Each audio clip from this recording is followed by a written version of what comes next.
একটা বিষয় হলো যে এই যে গান নিয়ে দাঁড়িয়ে থাকে স্পিড চেক করার জন্য পুলিশে, এটা আসলে ডিসগাস্টিং আমি মনে করি। কারণ স্পিড চেক আপ থাকতে হবে ওপেন, মানুষ যেন বুঝতে পারে যে এখানে স্পিড চেক আপ আছে এবং এখানে মামলা হতে পারে।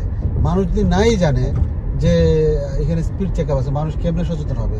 পুলিশের যে সিস্টেমটা, এটা আমি মনে করি যেটা অত্যন্ত বাজে একটা সিস্টেম। কর্তৃপক্ষকে আমি অনুরোধ করছি যে অ্যাটলিস্ট এই সিস্টেমটা আপনারা পরিবর্তন করেন। কারণ এখানে আপনার ওপেনলি দিয়ে দিবেন, ক্যামেরাগুলো সেট করে দিবেন। সেট করে দিলে মানুষ তো এমনিই কনসাস হবে যে এখানে স্পিড দিলে আপনার মামলা খেতে হবে, যেটা সারা দুনিয়াতে আছে। আপনাদের এখানে কি চিপার মধ্যে থাকেন পুলিশের গান নিয়ে এবং স্পিড চেক আপ করেন। সো দিস ইজ নট আসলে সিস্টেম।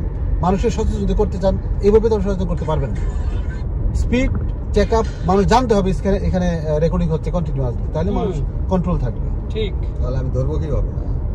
সো অটোমেটিকলি মামলা হবে, অটোমেটিক মামলা হবে। মামলা হলে তো আমি পাল আমার পকেটে ঢুকলো না। হ্যাঁ, সেটাই সমস্যা। এই যে পুলিশের যদি এরকম একটা চিন্তা থাকে যে আমি টাকা ইনকাম করব, তাহলে তো সত্যিকার অর্থে এটা তো অনৈতিক একটা সিস্টেম। আপনি একটা লোকের স্পিড চেক আপ করে আপনি তার কাছে টাকা খাবেন, তার কাছে মামলা দিবেন।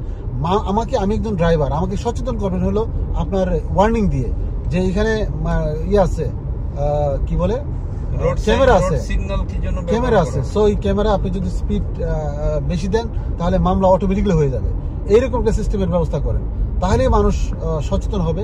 মানুষ ঢাকা ক্যান্টনমেন্টের ভিতরে ইয়ে করা আছে, রোডে দুই সাইডে আপনার স্ক্রিন দেওয়া আছে। হ্যাঁ, মানে স্পিড কন্ট্রোলার যে কি আপনার গাড়িটা কত স্পিডে চলতেছে, রাইট, এরকম হওয়া উচিত।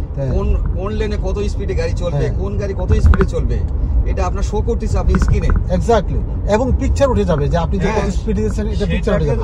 আমি জানি না বাংলাদেশ সরকারের এতগুলো টাকা ওরা খরচ করছে, কিন্তু এই সিস্টেমটা তারা করে না কেন? ওয়াই? এটা আমার প্রশ্ন। হওয়া উচিত ওপেন। আসলে শুধু আমার মত না, আপনি সারা দুনিয়াতে যদি আপনি স্টাডি করেন দেখবেন যে দুনিয়ার কোথাও এরকম বাগানের মধ্যে চিপার মধ্যে থেকে আপনি স্পিড চেক আপ করবেন, এটা দুনিয়ার কোনো জায়গায় নাই। আমি কর্তৃপক্ষকে অনুরোধ করছি আপনারা এই সিস্টেমটা চেঞ্জ করেন। এরকম সিস্টেম আমার মনে হয় যে আফ্রিকার মধ্যে দেশও আছে, এমন আমাদের পার্শ্ববর্তী দেশও আছে এরকম। আপনি চিপার মধ্যে বসে থাকবেন, বসে আপনি গান দিয়ে ইয়ে করবেন যে আপনি স্পিড বেশি, আপনি ইয়ে দেন। দুটো ভাষা থাকে, ওপেন তো এবং এখানে টাকাও নেয়, আবার স্কিম থাকবে। আমার দুটো, এটা খুবই খারাপ। কর্তৃপক্ষ আপনারা প্লিজ দৃষ্টি আকর্ষণ করবেন। দেখেন এখানে একটা গাড়ির চাকা পাংচার হয়েছে, তো এই চাকা পাংচার হয়েছে কিন্তু একদম মেইন রোডেই দাঁড়ায় আছে। সো এখানে অন্যান্য গাড়ি যাতায়াতের হ্যাম্পার হবে। তো এটার নিয়ম ছিল হলো যে আপনি কিছু দূর গিয়ে একটা জায়গা রাখা, যে কেউ যদি অ্যাক্সিডেন্ট বা গাড়ির সমস্যা হয় তাহলে ওই জায়গাটার মধ্যে দাঁড়াবে, স্পেসিফিক একটা জায়গার মধ্যে তারা দাঁড়াবে। হ্যাঁ, ওখানে দাঁড়াবে, দাঁড়িয়ে তার সমস্যার সমাধান করবে। তা আমাদের এখানে কিন্তু জায়গা রাখা হয় না। যথেষ্ট জায়গা ছিল ডাইনে বামে, বাট এখানে একটা জায়গা রাখতে পারতো, বাট কর্তৃপক্ষ কিন্তু সেটা রাখে নাই। যার কারণে বাধ্য হয়ে যাদের গাড়ির সমস্যা হয় সে ওই মেইন রাস্তাতেই দাঁড় করে রাখে। এতে করে গাড়ি চলাচলের ক্ষেত্রে আপনি বিড়ম্বনার শিকার হবে, এটা নর্মাল। সো আমি এটাও বলবো যে সরকার বা কর্তৃপক্ষ চাইলেও কিন্তু এই ব্যবস্থাটা করতে পারে।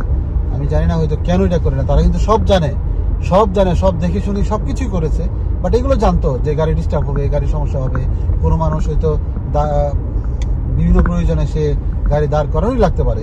সো এরকম যদি একটা ব্যবস্থা করে রাখতো তাহলে কিন্তু মানে এই সমস্যাগুলো সম্মুখীন হতো না। আমি এটাও বলছি যে আপনারা একটু দৃষ্টি দেবেন, যাতে করে মানুষের সমস্যা হলে মানুষ যেন একটা জায়গায় দাঁড় হতে পারে, দাঁড় হয়ে তার সমস্যাগুলো সমাধান করতে পারে।